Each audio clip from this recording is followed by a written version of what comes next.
Hello, hello. This is Brittany here from My Design Assistant and wanted to send you this video to accompany this email that I am sending so you know how to use this sheet to do a quick financial review.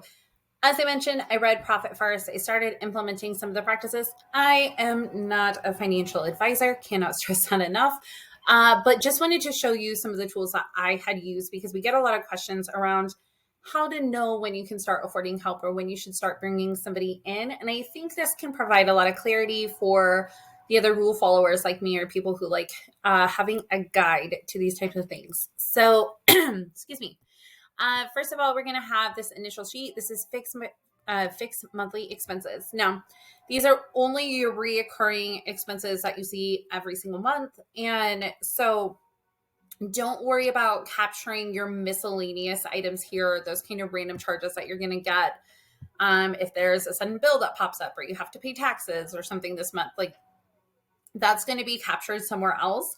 Purpose of this is so that you know what recurring expenses you have, how much you're spending, what you're using those for. A lot of times those tools have a lot of the same purposes. Like if you use Dubsauto and you use Houzz, both programs have lead management, both programs have call scheduling, they both have surveys. So there's ways that they kind of, what's the word I'm looking for? Invalidate each other in some ways. Like you have to decide what you're using them for.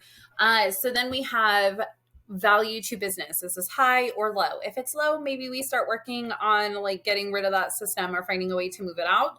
High obviously means we want to keep it. Subs and materials. So if you're hiring somebody directly for a project, this is something that you would input that information here.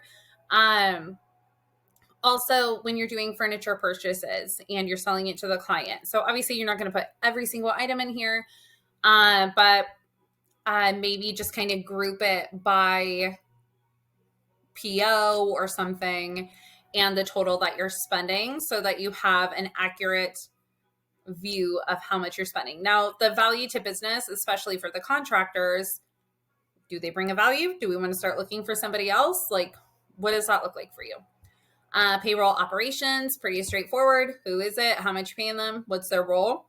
Value to business, it sounds a little cutthroat, but if somebody is a low value and you're not feeling like they're really doing a lot for your business, then how long are you going to let them be low and still be on your team?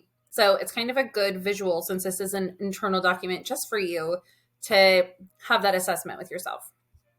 And then finally, these target percentages and analysis sheets. So we will use this example of 10,000 actual. So you'll notice that we already have totals over here because each of these has an example total in it. And those auto-populate for you over here.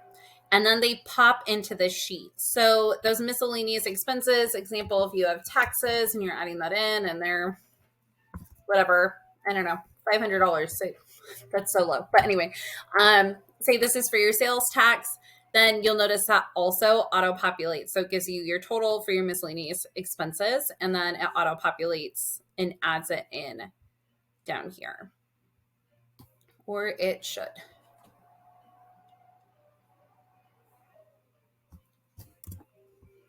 There we go. Okay.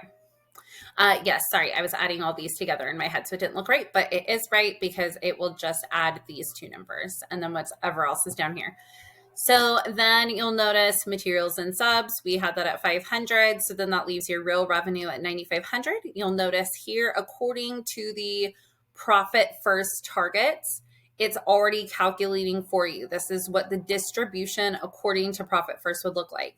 So then if you're like, well, I can only do 300 for my profit and my operating expenses, well, they're really more like 3,500.